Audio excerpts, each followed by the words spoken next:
Have you lost your job? Have you lost a loved one? Are you exhausted caring for your parents, for your kids? Well, you can find immediate relief when you read Sheila Mack's new #1 bestseller, Bootstraps and Bra Straps. It contains the Boots formula to move from rock bottom back into action in any situation, especially right now. If life has knocked you down, pick yourself up with Bootstraps and Bra Straps. Get your copy at www.sheilamack.com today. Are you ready for a reboot? Welcome to the Sheila Mack Show, reality at its finest. History reminds us those hit hardest often become the change makers. This year, we've all hit crazy economic, social, and emotional rock bottoms. We all get knocked down. Something hits globally, locally, personally. It affects our health, finances, our relationships. We have to recreate a business or career. Each show, Sheila and her special guest will be sharing their reboot stories, guiding you with real solutions to upgrade and up-level emotionally, mentally, physically, spiritually, and financially. Here on NBC's KCAA Radio, Mondays at 1 and Wednesdays at 7 p.m. Pacific Time. If you're ready to pull yourself up by the bootstraps and bra straps, enjoy a listen. Here's Sheila.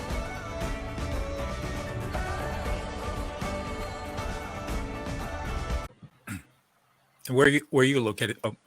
Hi. Welcome to the Sheila Mack Show, reality at its finest. Here we have real people sharing real solutions and actionable steps to help you reinvent, rebuild, and reboot your life on your terms. I'm Sheila Mack, your host, and today we have special guest Douglas Noll. Doug is an award-winning author, speaker, and trainer. After 22 years as a trial lawyer, Mr. Noll became a peacemaker and mediator. He is also an adjunct professor of law at Pepperdine School of Law. Mr. Noll is the co-founder of the award-winning Prison of Peace Project, where he teaches murderers in maximum security to be peacemaking mediators. Mr. Noll honors include California Lawyers Magazine Attorney of the Year, Purpose Prize Fellow, and Best Lawyer of America Lawyer of the Year. Mr. Noll has written 4 books, and on a personal note, he is a jazz violinist, a helicopter pilot, ski instructor, and lives happily with his wife in the foothills of Central Sierra Nevada. Welcome to the show, Doug. Hey, Sheila. Thanks for having me. All right. So this show is based on my latest best-selling book, Bootstraps and Bra Straps, the formula to go from rock bottom back into action in any situation. And This year, we have had just about every situation. So I would love to start out with you sharing with the audience maybe a time in your life or in your business where you hit a rock bottom or tough spot and the steps you took to get back on track. So, very briefly, just let me give it a 50,000-foot view. I grew up in Southern California. Then I went back east to school to Dartmouth, graduated in Dartmouth, came back out to California, went to law school in California, graduated, passed the bar, began the practice of law in 1977, back in the dark ages. And I practiced law for 22 years. And through a series of events that we don't have time to talk right now, I decided that I didn't want to do that anymore. So I went back to school and got my master's degree in peacemaking and conflict studies to become a peacemaker and a mediator. And I left the practice, a very lucrative law practice, in 2000 to pursue this new idea I had. And from 2000 until 2008, life was good. I was well known, and I still am very well known, both internationally, nationally, and locally, as a very experienced mediator and peacemaker. And I got some great jobs doing, one of my biggest cases was settling a $500 million real estate development between 4 partners who were fighting. Mm. Well, then the crash came in 2008 and my practice evaporated literally overnight. Because here in Central California, the foreclosures were horrible. People were losing their jobs, and it devastated the the lawyers in the community, because where there's no wealth, there's no lawyering to be done. So I had to reinvent myself. And that's when the Prison of Peace projects came around in 2010. And I began going into maximum security prisons with my colleague Laura Coffer, training lifers and long-termers how to be mediators and peacemakers. And because we'd both been teaching at Pepperdine and we're both well-known mediation trainers, we could develop a curriculum that was very effective. So over the next couple of years, from 2010 till about 2015, we expanded, and by 2015, it was all pro bono. We weren't getting paid any money until 2016. We were in 4 or 5 different prisons, paying it all out of our pockets. Of course, no professional practice, putting money into this project. And here's the first lesson for anybody who's been beat down: find your passion and follow it. Forget about the money. Follow your passion, and the money will follow. So what happened? All these inmates who became very close as my students started asking me if I would write a book about the skills we were teaching, how to de-escalate somebody quickly and effectively, based on some skills that I had developed and some neuroscience that I had been studying. And in 2016, I finally said, okay, I'll do it. I'd have written 3 books before, and you know what it's like to write a book. Exactly. So I wrote the book. And here's the thing that's really crazy. I wrote the book. It took me 6 weeks to knock the whole thing out. I had a literary agent. She proposed it to one publisher who came back and said he's too smart for our audience. And then she pitched it to a subdivision of Simon & Schuster, Beyond Words, and Atria. They were the people that published, remember, The Secret. Remember the movie and the book and all that.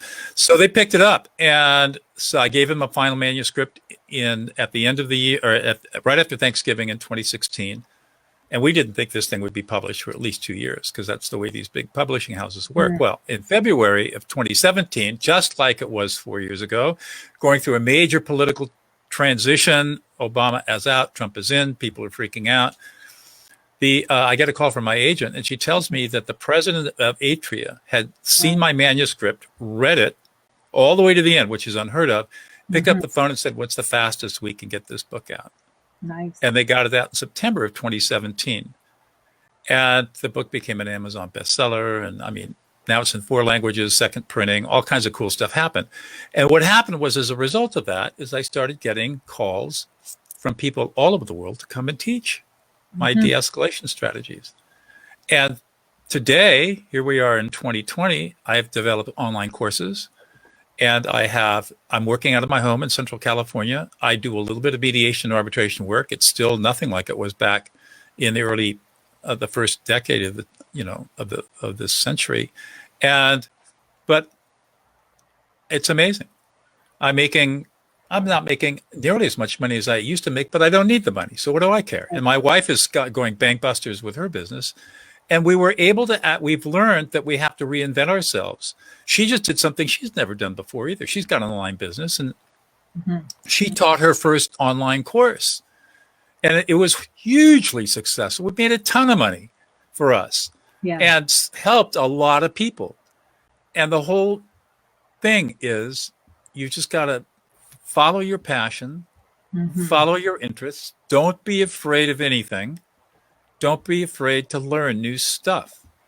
And because everything's changing, you just have to constantly be learning. So like I've got like 5 websites that I manage and I run, and one that I've completely rebuilt. And you just learn how to do that stuff. Yes. And learn how to run a business. And yes, there's a huge learning curve involved. But at the end of the day, you're your own boss, and you make enough money to live comfortably, and you're doing service to humanity. What could be better? Yes, I love that. That is so beautiful. That's the story in a nutshell. That's great. I think that's incredible. And I can't imagine, what was that like to start helping in the prisons? Yes, that sounds so interesting. Well, I'm a pretty big guy. I'm 6'1" and 218 pounds. I'm also a secondary black belt and a Tai Chi master. So the idea of going into prison didn't bother me too much. But I will say, for the first couple of times going in, it was a little intimidating. But then you get used to it, and it's no big deal. And people start to recognize you, the staff start to recognize you, and they, depending on, in some prisons we were treated really poorly, but in most prisons we were treated very well. People, in fact, in some prisons the staff were just thrilled to see us because our inmates had stopped all the violence on their yards. Wow. So working in prison is obviously very challenging. The teaching conditions are almost always horrible because prisons are not set up for education, and so you're working in a gym or, you know, in Central California in the summertime, there's no air conditioning to speak of. So it's extremely hot. You're dealing with an extraordinarily diverse group of people with educational aptitudes from PhDs and MDs and lawyers even, all the way down to people who can barely read or write. They're barely literate. And of course, cultural and ethnic diversity. And so you just have to learn to adapt. And our goal was to teach them and our students with rigor, like we do in graduate school. Right. And we cut no slack, and they loved it. That's great. They loved it. A few drop out because it's too hard, but those that have stuck with it really appreciated the fact that we had very, very high standards, and we held them accountable. And if they got through the curriculum, they had something that was really valuable, even if when they got out. And we've had 800 of our students released from prison and 0 reports of recidivism, no reoffending. That's incredible. It seems like we need that in many areas this year. We do. People that normally keep their cool are losing it at times in the grocery store or anywhere. It's almost like they haven't had such a situation as our pandemic and all the stress. The political stuff, right? Yeah, all that. And so you have people that maybe have never faced a tough situation and they don't know how to handle it, and it comes out in a wrong way, out of fear, out of stress. Maybe they want to get a good point across, but without having some kind of guidance, it's difficult to get the point across correctly without, Right. So here's what I've learned, and that is that we, as every human being, has to learn how to become emotionally competent. And we have to be taught these skills, just like we have to teach them to our children. We have the ability to be emotionally competent, but unless we're taught what the skills are of emotional competency, we'll never get them. And, we've heard a lot of people talk about emotional intelligence. You can't learn emotional intelligence. The people that pander that stuff out there are lying, because emotional intelligence is a test, and you can't learn a test. If you go back and read the original papers, scholarly papers where this all originated with Solovey and Myers back in the 1990s, they were interested in studying social intelligence and how do you measure social intelligence. And that's how they took the word emotional intelligence, and it became an assessment instrument. And then Daniel Goleman, who was at that time the New York Times science writer in 1995, I think, wrote his famous book, and he's made a whole college industry off talking about emotional intelligence. But nobody ever can teach it, because you can't teach a test, just like you can't teach an IQ test. But what you can learn is emotional intelligence. And so all this stress that people are under and the emotions they're having and all the upset, it's because they have not learned how to be emotionally competent. And once you learn the skills, everything changes, because you don't get upset anymore. You don't get angry. You don't get frustrated. You're emotionally competent. If stuff comes up, you just know how to deal with it. And if somebody's really emotional and in your face, it's no big deal. Oh, just being emotional. I know how to deal with that. And it just makes life completely different. Oh, that sounds incredible. We should have this starting in like elementary school going up. Before. Like the other parents. That's right. Parents should be teaching this stuff with 2-year-olds. Yes. In fact, I'm writing a blog right now. I'll probably have it out in a day or two. I'm writing a blog right now on effective parenting using emotional coaching. That's and how parents are really, and the research shows that parents who are effective emotional coaches for their children, they're less stressed and their children are much healthier. And in a 3-year longitudinal study, it showed that kids that had parents who were emotional coaches did much, much better, both academically and socially, than kids who had parents who didn't do emotional coaching, did other kinds of parenting. So yeah, it's essential. And I would have never discovered any of this stuff and really gone down the path, as I'm a lawyer, had I not first made the decision to leave the practice of law, and then two, been really forced with the prison project to go deep and understand who we are as human beings. Why are these people in prison? What have they done? What kind of lives do they have? And what does that tell me about how I can help other people prevent their children from going to prison? And it's through this process of emotional coaching. That's just really beautiful, and it's needed more than ever. I think it's needed in our policing now. With I've had some officers on the show. Chief of police came on the show, and one of the things that's really needed is to be able to work on the de-escalating when situations show up, whatever domestic abuse, whatever's happening that they're dealing with every day, 5 times a day, 10 times a day, whatever all it is. The time. Yes, and so that's something that I don't think we have enough of right now. We don't have this training and these courses, so you've got a big job cut out. I know, and it's made even worse because our culture for 3,000 years has said that emotions are bad, they're irrational, they're wrong, and neuroscientists are telling us today that we're 98% emotional and only 2% rational, and yet everything we focus on is trying to be rational. So, for example, and that's why police de-escalation doesn't work, because you try to talk rationally to an angry person who's upset, you're going to get nowhere. You're going to escalate them. Their brains just aren't working. They're not. You got to work with the brain. You can't work against it. And so, what I teach are a set of skills based on neuroscience that quiets the brain down in usually about 30 to 45 seconds. And it's all based on how our brains perceive information. It's really magical to watch. That's beautiful. So could you give some examples of ways that people listening in, maybe they're going through a tough situation, or maybe they're catching themselves or somebody they love in the family or whatever, going to those angry places, maybe at not the best time, how to help them while they're listening in, ways that they can kind of work on that?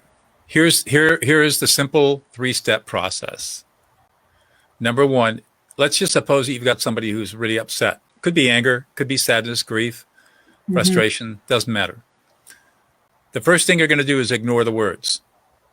This is counterintuitive. It goes against everything that we've been taught. But ignore the words. They're not important right now. For the next 90 seconds, you can afford to ignore the words. It's just noise. Step number 2, read their emotions. We all have an innate ability to read other people's emotions, and we're very accurate. Our brains are hardwired for this, for all kinds of evolutionary reasons that we had hours, I could give you a graduate level talk on this, but we're hardwired for it. It's just that our society doesn't allow us to develop this innate capacity we have because we're so fixated on task-focused learning, rationality. So we're gonna ignore the words, we're gonna read the emotions, which we're very good at automatically. And then here's the part that's really cool. We're going to reflect back the emotions with a very simple you statement. Sheila, you're really angry. You're really frustrated. You do not feel like you're being listened to. You feel very disrespected. You feel completely unappreciated. You feel a little bit of embarrassment. And you're really sad that nobody's there to support you. And you feel abandoned and all alone. And it really pisses you off. That, you see how simple that is? That's beautiful, because then you're listening. That's what pure listening is. What you don't want to do is use an I statement. And that's what all these teachers are out there saying, use an I statement. Sheila, what I hear you saying is that you're really angry. No. That all comes from a guy by the name of Thomas Gordon, a mid-20th century psychologist. And he was just wrong in what he taught. And then another psychologist called Marshall Rosenberg followed him with nonviolent communication. He was wrong too. And none of that stuff works. It only makes it worse. And now to give them some benefit of the doubt, they didn't have the science that we have today, the neuroscience that shows us the right way to do this. So you only use I statements when you're talking about yourself. I'm angry. I'm frustrated. I feel sad. You use you statements when you're labeling somebody else's emotions. It's a process known as affect labeling. So if you're upset yourself, you want to affect label yourself. So I would say, oh man, I'm really frustrated. Well, I'll just give you a quick example. This morning, I came back from work with my personal trainer this morning, got back, hopped in the shower. And as I got out, the whole shower thing, one of those squeeze rods across the wall, kind of, whoa, I just spilled water all over myself. Oh, love it. So the whole shower thing came down, right. like that. And then I just started laughing. And I said, I'm really frustrated. That really upset me. Mm-hmm. And as soon as I said that to myself, I calmed down and I dried myself off, picked it up, fixed it, and put it back up. No big deal. And I calmed myself instantly. And that's what's so cool about this stuff, is that it's instantaneous, because that's the way the brain works. The moment you can start labeling your emotions, your brain will immediately calm down. It's when you don't label your emotions, you don't acknowledge what you're experiencing in the moment, that your brain goes kind of nutso, because the emotional centers of the brain are yelling at the executive function of the brain, pay attention, take care of me. Mm-hmm. And the executive function is basically shut down. It's overwhelmed by the emotional experience. Yes, so. That is incredible. That is so important to know and learn and share. I mean, I know that for myself, back in December of 2019, I lost my youngest son. I have 6 children. Three I fostered. This one was mine, and he had a heart condition since 5th grade. So they did ablation and they woke Parkinson. I don't know if you've heard of it. And so they said he could live a long life, but you never know. And one of the things that I did, I had some of the kids come home because they were all in college, and then things shut down anyway for the pandemic.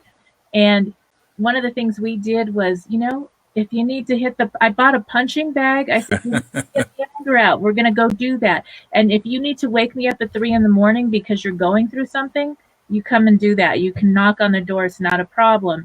And get grief therapy, all the things. And we talked about it's okay to have the emotions and get through them, but in a healthy way. And I would say, sometimes it would be me, and I'd be like, oh, I'm losing it right now. I need help. And this is what's going on with me, And then it helped them to be able to share about that. And it's been a process. I mean, it's not something you put away one moment. You're done grieving. No. It's especially when it's a child, or my kids were so close, as siblings and best friends, so it's been tough on all of us. And being able to not just say, we're going to put the emotions away, we're done, it's been a month. That's really important. It's not okay. And not everybody understands that, but that's okay. Right. That's right. We've got this John Wayne rugged individualist idea that we've got to stuff emotions. I cannot tell you how abusive and wrong that is. Yes. It's caused more abuse, more mental illness, more addictive disorders, sent more people to prison than probably any other single belief that we have in Western society. And what you did with your family was beautiful, and what you're still doing. It's a long, long process going through the grieving process. And it's hard. It's very hard. And what people also have to learn is that, it sounds like you've learned this. When you have an emotion like grief come up over the loss of a child, especially, which is just overwhelming, you can't fight that emotion. You've got to sit there and just let it wash through you. Yes. It's like a big wave. And at the height of the crest of the emotion, you're going to feel like you're overwhelmed and you're going to disappear and never come back again. But then in about 30 seconds, the wave passes and you're okay, and say, oh, I survived that. These emotions are not so bad after all. Yes, it's overwhelming for about a minute, but after that, is that the experience that you had? Yes. And I mean, maybe it was a few minutes, but really, okay, yeah, right. Definitely. But with that, it was like almost like sometimes just being able to just cry. Yes. It was like, oh my gosh, yes. I feel like that got out of me. I needed to get out of my system, and it was very healing. And I think about all of the people that have other illnesses show up and other situations with their health show up because they held so much in, and then it eats away at them physically. Well, that's exactly what the research shows. There's a study out of Southern California called the Adverse Childhood Experiences Study, which you may have heard of, ACEs study. And basically, this is a Kaiser Permanente Foundation study, and they're very interested in looking at how emotional experiences in childhood, how that relates to comorbidity later in life. And they found that children that had 3 or more adverse childhood experiences, and all of them involve emotional abuse. Some, of course, physical abuse, but it's all emotional abuse. Were 10 times more likely to suffer from addictive disorder, be smokers, to go to prison, to die of cancer or heart disease or chronic obstructive pulmonary disease or diabetes or become obese, all related to emotional abuse in childhood. Wow. Because of what you're talking about. And so the degree that we can develop emotional mastery and coach our kids in emotional mastery, we're going to live longer, happier, blissful lives, as opposed to this old idea that we've got to be stoic and stiff upper lift and all that crap. It's wrong. Yes. And it's deadly. It's deadly. Totally agree. And if you're listening in right now, I'm kind of like the unofficial service announcement person for the 211. If anybody has not heard of 211, it's the new 411. So back in the day, years ago, we had information 411. Now there's 211. And during this year and our pandemic, whatever you want to call it, people have never had to look for resources. Well, now there's 211 in every state in the United States, as well as in Canada, where you go 211 and Google, you can Google it and your state. So California, Nevada, wherever you are, and it will show you all kinds of resources for getting help if you're going through grieving. If you need to get food on the table, there's food banks that they'll connect you with. If you need help with rental assistance, there's all kinds of programs. If you're dealing with drug addiction, or you feel maybe somebody in your family or loved one or yourself has a mental health issue, maybe going through depression because of all the situations this year, where you can get connected to immediate help, and it's free. So keep that number 211 in mind to share with anybody you know that may come up to you and start sharing they're having an issue and they don't know about these resources that are so important this year. Excellent. Yeah. Even if you're at rock bottom, you can still come up if you're willing to. And if you can find, and here's the other thing, if you're out there and you see people who you know who are having a tough time, engage them. I call this listening them into existence. Listen to them, validate them, listen to their emotions, validate their emotions, listen them into existence, and you will provide more service to that person that you listen to than you can possibly imagine. And you'll get a huge rush yourself. It feels very good to listen to other people into existence. And it costs nothing. Yes. A few minutes of your time. And it makes all the difference. And I think that I found that, and I've done a lot of work with the Tony Robbins and different events. I traveled for 7 years with that group and did leadership and all this. And one of the things is get out of your head and in your heart. Go in service some way or another. And so whenever I felt down, I'd start calling and asking people, how are you doing? How can I help? And it would make all the difference. And mentoring, I still mentor at girls' homes, and that's my thing. And so it's finding what your passion is, and there you go help other people. It is out of it's yourself. All the difference in the world between having a life that you're just sort of living and a life that's worth living. Exactly. And that's why I tell young people, I mean, I just turned 70 and my life is still just incredibly vibrant and active and powerful. And I tell young people in their 20s and 30s, I said, don't chase the dollar, chase your heart. The dollar will follow. Excellent. Exactly. The dollar will follow. You don't have to. Yeah, we got to take care of ourselves, of course. But if you can find something that you're really passionate about and just follow that, amazing things can happen. You just got to have the courage to do it. Yes. And here's the thing. If this year, maybe you were on your passion and then you got laid off or something happened, that doesn't mean it's over. Like, I had to put my book on hold. It was supposed to come out in January. It became bestseller in August because I had to put family first. Right. So because we have a reroute now and then doesn't mean anything. You just stay on track with your passion, and it'll keep showing up. And you can also volunteer if you're looking for work and you're just starting out. Go volunteer, because when people, with things you care about, because when people see who you really are and how you're showing up, you'll end up getting job offers. That's right. Yes. That's right. And that is service to humanity is what life is really all about. And if you can learn how to serve others in even tiny little ways, like listening people into existence, it creates the meaning in your life that gets you through all the tough spots. The moment you start giving up on serving others is when you become most vulnerable to failure and to being having it crash and burn. But for example, if you're not serving others and you don't have meaning in your life, if your identity is around your job and you get laid off, what resources do you have to fall back on? Right. What meaning do you have now? Now you've been fired and you're 35 years old and you got a family and now it looks like life is devastating. But if you have something that's meaningful, if this is just a passing little bump in the road, no big deal. So that's what I've learned. And it's been hard. You've been there too, obviously. That's why you're doing this show. This is not something that it's easy to talk about. It's not so easy to execute when you're in the bottom of the pit. But the thing is, those of us who have been in the bottom of the pit climbed out, and so can you. Yes. For me, it's service. That's beautiful. For me, it's service. Now, how you do a lot of other things, pilot helicopters, fun stuff.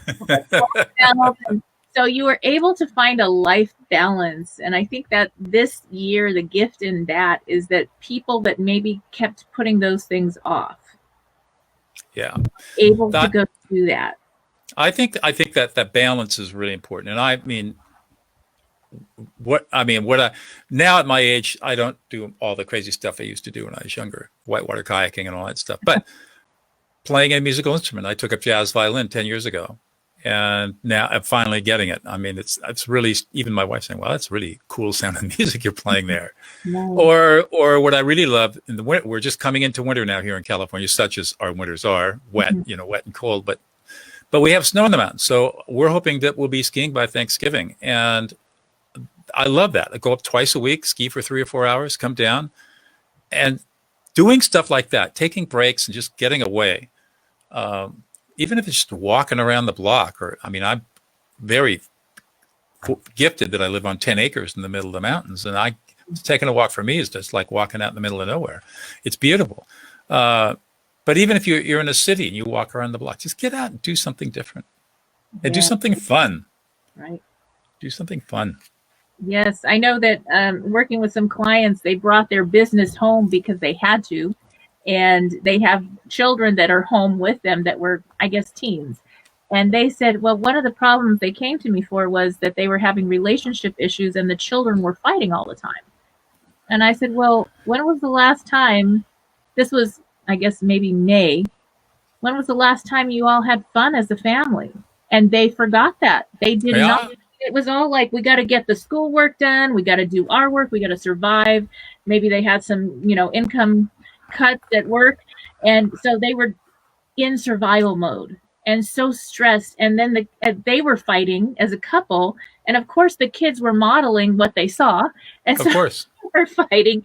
And the challenge, I gave them this challenge of sending me pictures of them having fun every day for a week. And I got all these fun pictures. And so and they didn't want to stop, and productivity went up at work, and the kids' grades went up, and fighting stopped at home for the couple and for their kids. And so that was the ticket, was just to breathe a little bit and have fun. Even though we're going through these crazy times right now, we still can have fun in the moments, because this is going to be a memory, and it's those fun memories for families that's going to make all the difference. That's so great.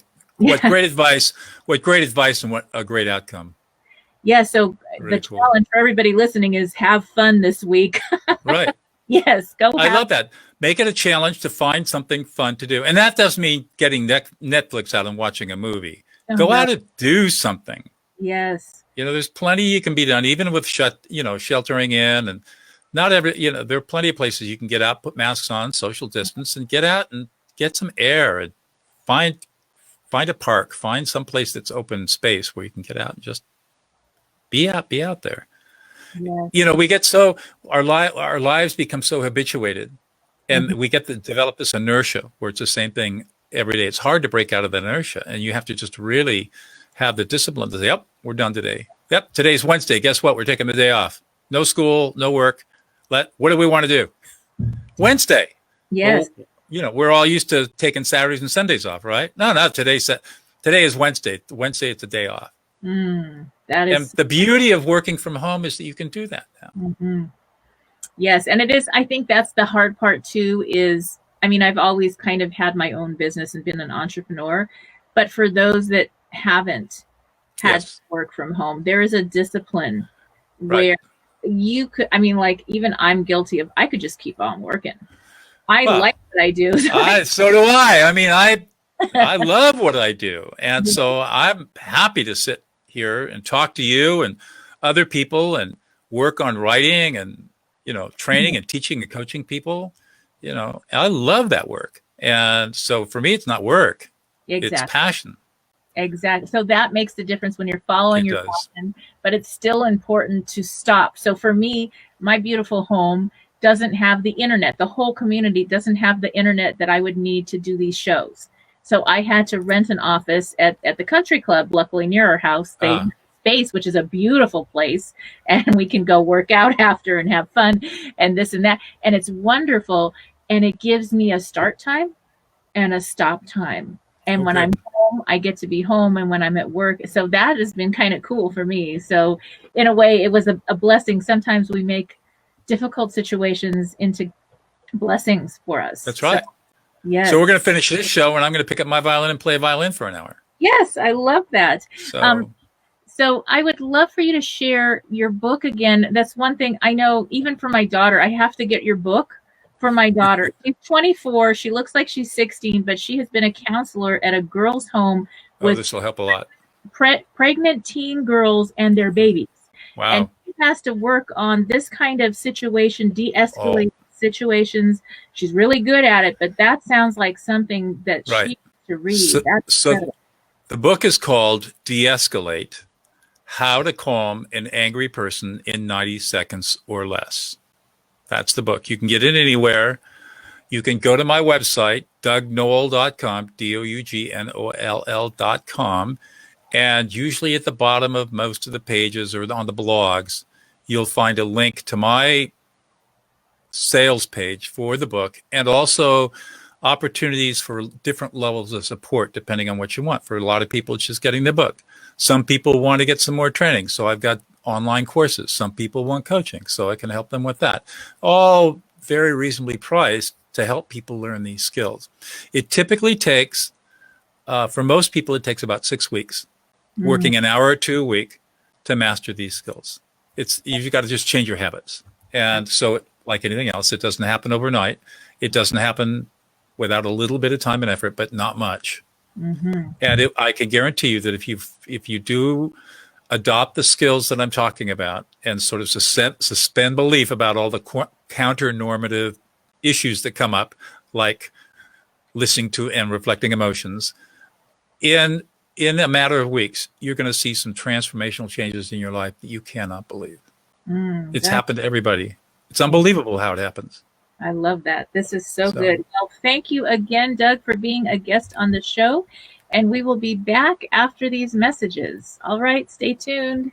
Thanks, Sheila. If you are just tuning in, this is the Sheila Mack Show, reality at its finest. Here we have real people sharing real stories and actionable steps to help you rebuild, reinvent, and reboot your business and personal life on your terms. I'm your host, Sheila Mack, and we are here today on NBC's KCAA Radio, the station that leaves no listener behind. Today, we are focusing on how to get back on track and reboot this year as we actually heading into the holidays and our new year. And many of our states and globally, actually, countries are starting to go back onto lockdown. So with that in mind, this is an interesting and possibly difficult season for some of our family, friends, and loved ones who may never have ever had a tough situation like this year. So keep this number 211 in mind. This is something that you can Google 211 and your state, and you will find resources that each state provides and province in Canada. 211 makes it easy to find food, housing, job training, after-school programs, and so much more. And the most important thing is that I would say 60% of the people I've surveyed have never heard of this valuable resource. So if you have a place of work you're still going to, ask if they can post this. A lot of times people don't really ask for help when they need it. But if they see a sign like this, they're more likely to go to a public health agency or help agency to get help getting meals on the table, help with transportation, income assistance, utility assistance, help with housing, health care, mental health, which is so important, especially this year. And it actually makes work a lot easier when your coworkers have their needs met. Obviously, it may be that they're a 2-income family, and even though they're working one job, they still aren't making ends meet this year. So this is really important to share. Even if you don't need it yourself, keep it in mind for family, friends, loved ones, someone you find in the community that may need resources. I think obviously prayer works, blessings work, helping people, a listening ear, being kind. Kindness is so valuable this year. Lots of people are kind of divided about so many different issues, and as we unite in humanity and help each other, this is going to make all the difference. If you're just tuning in, this is the Sheila Mack Show, reality at its finest. Here we have real people sharing real stories and actionable steps to help you reinvent, rebuild, and reboot your business and personal life on your terms. I'm your host, Sheila Mack. A study that was completed at Yale about the benefits of meditation on stress and productivity at school. And there are so many more studies that align with this. So especially this year, see if you can add in a meditation practice, a prayer practice, some type of time to just be in nature practice, and see if that might help. I also have a free gift for you. So if you go to sheilamack.com/boots meditation, you will receive a free boots meditation that you may practice whenever you're getting ready to set a new goal, rebuild something in your business or personal life, or get back on track after going through a year such as this. The Boots meditation is a great place to start. I'd love to share with you a brief meditation. This is a free meditation for when you are getting ready to reboot your life. This is a great way to get grounded first before you start doing all the other work, to just take a moment and get grounded. So here we go. Welcome to the Boots Meditation. I'm Sheila Mack, your guide. If you are driving, pull over to a safe space, or just listen and do the breathing, and then later commit to going back and re-listening to this meditation when you have time to truly go into a deep, healing meditation. So begin, if possible, by sitting on the ground, on a mat, or on a pillow, sitting up straight and tall. Take 3 slow, deep breaths in through your nose and out through your mouth. Again, slowly breathing in through your nose, breathing out through your mouth. And one more time, breathing in gratitude through your nose, breathing out all the cares of the world in through your nose and out through your mouth. Now slowly raise your hands to your sides and then overhead while closing your eyes and continuing to completely let go of anything that's no longer serving you. Breathing in peace, breathing out anything you no longer need. Raise your hands and stay connected to your breath as you're slowly breathing in and out. And now, as your hands are raised to the sky, give thanks. Give thanks to your hands, to the sky. Give thanks to the clouds and the loving light energy of the sun. And next, as you continue to slowly breathe in and out, pull your hands slowly down to the ground, bringing the love and light energy from the heavens to you, and then let your hands softly embrace the ground. Breathing in and out. Thank your source, thank God, Creator, and your dear Mother Earth. Ask for the grounding you may need to start rebuilding, reinventing, and rebooting your business and life, this time guided and completely on your terms, coming from a peaceful space and place of groundedness. Continue feeling the ground beneath you, breathing in sunlight, breathing out love. And next, continue your breathing. And now you're going to breathe in through your nose and out through your nose. Breathing at your own pace. Make a gentle turn with your arms outstretched a little bit less than shoulder height, and slowly turn safely to your right side. And as you're doing this, continuing your breathing at your own pace, in and out. Gratitude in, love and light out. Send gratitude for all the small right actions that you are choosing now, and each right action that you are going to take moving forward as you turn toward your right.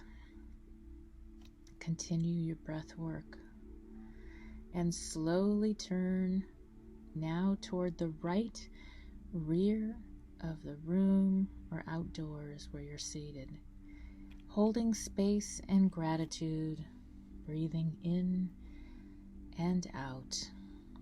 Space and gratitude are being held for what has transpired behind you. Give thanks for the past, for the times you've learned, the lessons you've learned, the times you've listened, and the times you've made it victoriously toward the beautiful present now. Continue your breath work in gratitude, returning slowly to the front-facing position, and then let your hands peacefully be planted back down on the earth.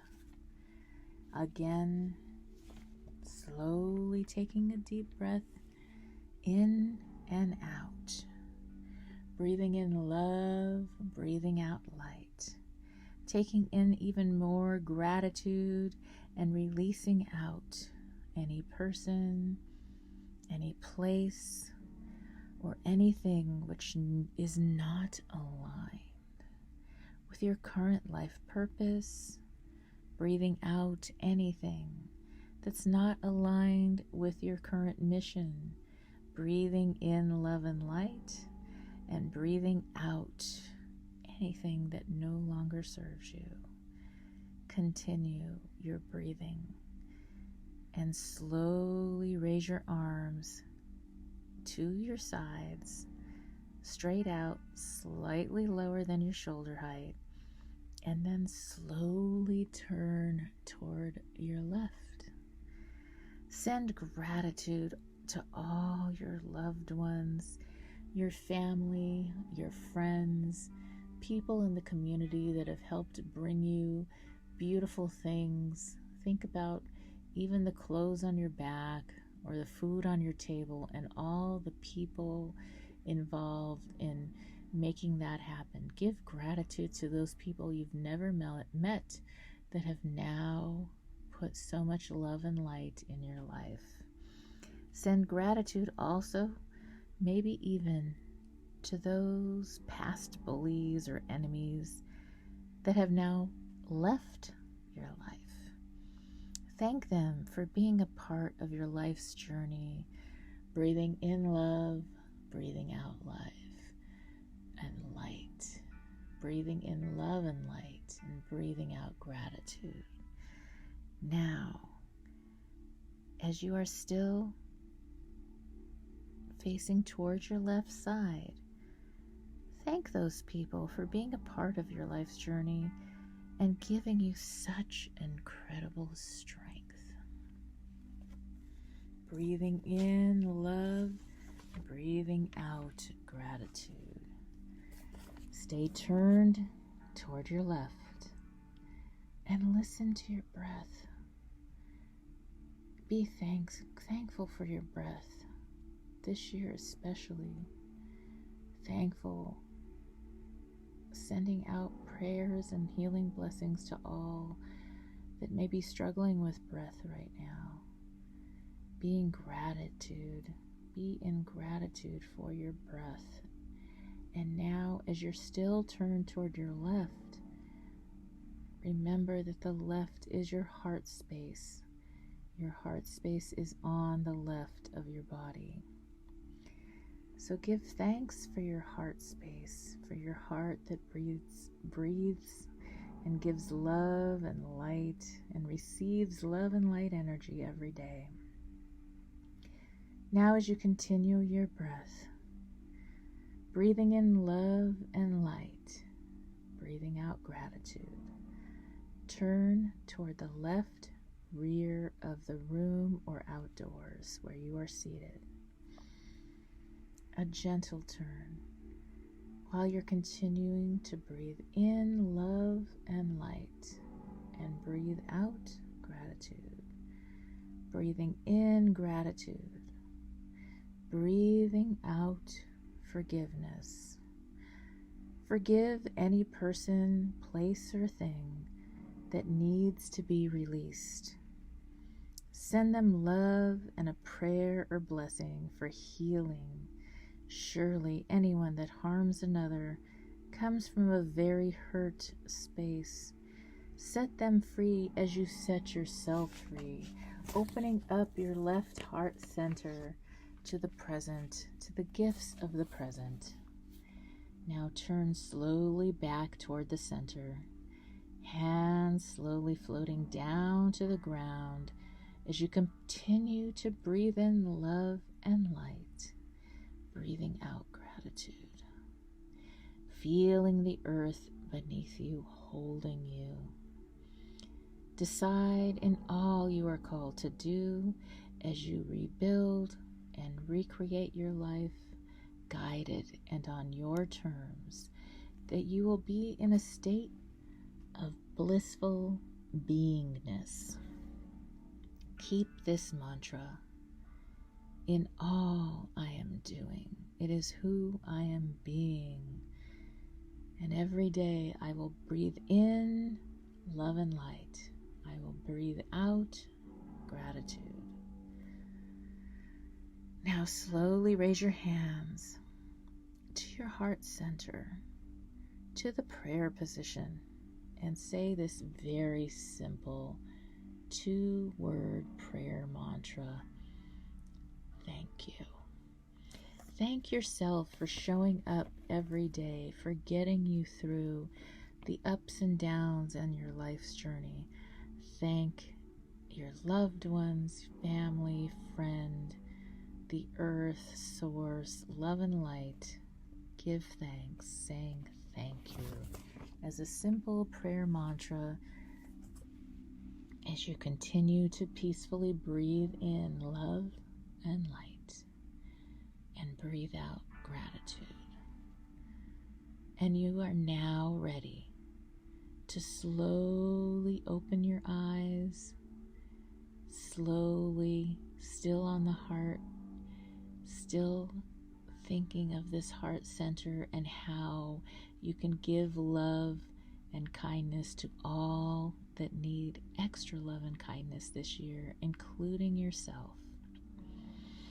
Now you're in a beautiful, blissful, grounded space, and you're ready to apply the Boots formula to your life from a calm and solidly grounded space.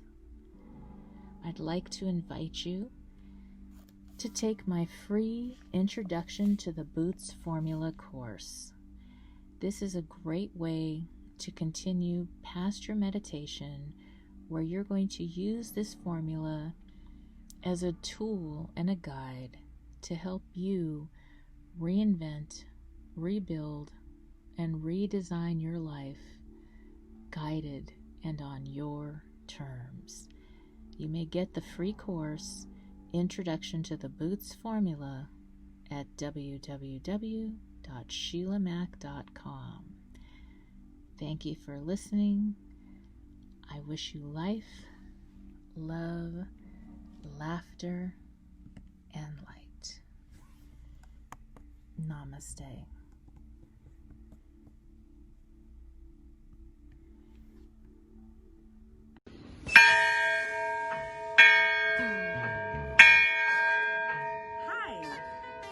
Are you ready for a revolution?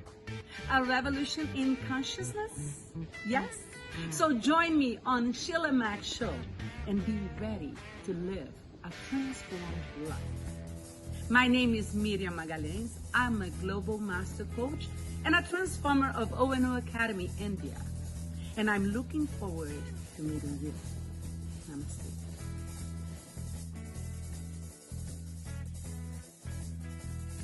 Again, this is the Sheila Mac Show, reality at its finest, and I'm giving you some homework. Grab a copy of my latest book, Bootstraps and Bra Straps, the formula to go from rock bottom back into action in any situation. That's right. If life has knocked you down, get ready to pick yourself back up and give your problems the boot.